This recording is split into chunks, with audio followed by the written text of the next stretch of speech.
Take yourself out your comfort zone. Do not live in your bubble. Put some more air in your bubble. If you stay in your comfort zone, that's where you will fail. You will fail in your comfort zone. Success is not a comfortable procedure.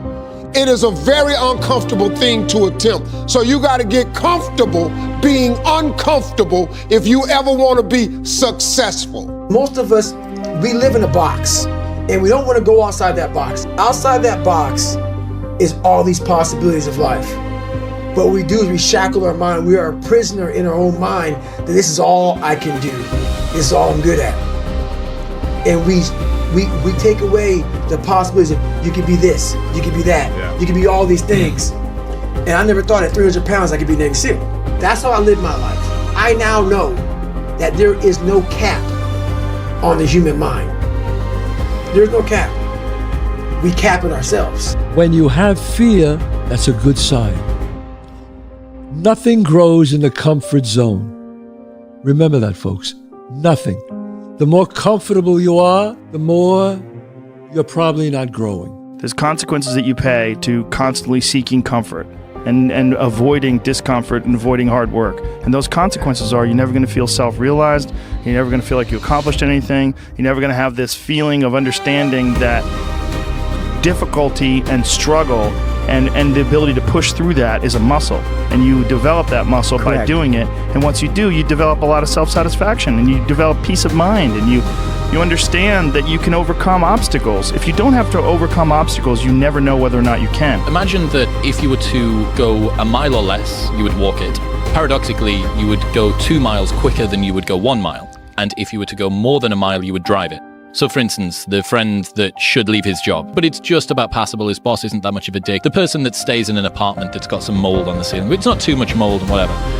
All of these people would be better off if their situations were worse, because it would galvanize them into actually doing something. If things are good, great, no problem. If things are bad, great, activation energy to go and make them good. If things are just about passable, you end up being comfortably numb. There was no one there to pick up the rucksack, to pick up the boat, to pick up the log, to go in there. It was you. It was you. There was no pat back at 300, at 275, at 250, at 220. No, that was you. Every man has 2 lives, and the second starts when he realizes he has just one. Your time is limited, so don't waste it living someone else's life. Don't be trapped by dogma, which is living with the results of other people's thinking. Don't let the noise of others' opinions drown out your own inner voice. And most important, have the courage to follow your heart and intuition. They somehow already know what you truly want to become. I was the lowest form on earth. No talent, no ability to learn, and I literally know what it is to be rock bottom and to build that up. People are time wasters, and the great majority of people have no goals, they have no priorities, they have no plans, they have no concern about becoming successful, and they think that you're the same. They think because their time isn't worth anything, that your time isn't worth anything also. Compare yourself to who you were yesterday, not to who someone else is today. Because you need to have a hierarchy of improvement. You need to be aiming for something. And that means you're going to be lesser than people who've already attained along that dimension. Yes. And that can give rise to envy. So the question is, who should you defeat in the final analysis? And the answer is you should defeat your former self. How I'm able to just extract dopamine, the good dopamine whenever I want. Man, I've trained 99% of my life alone. No one pat me on the back. I did all of the work alone. And while I'm still hard on myself, I know what I did.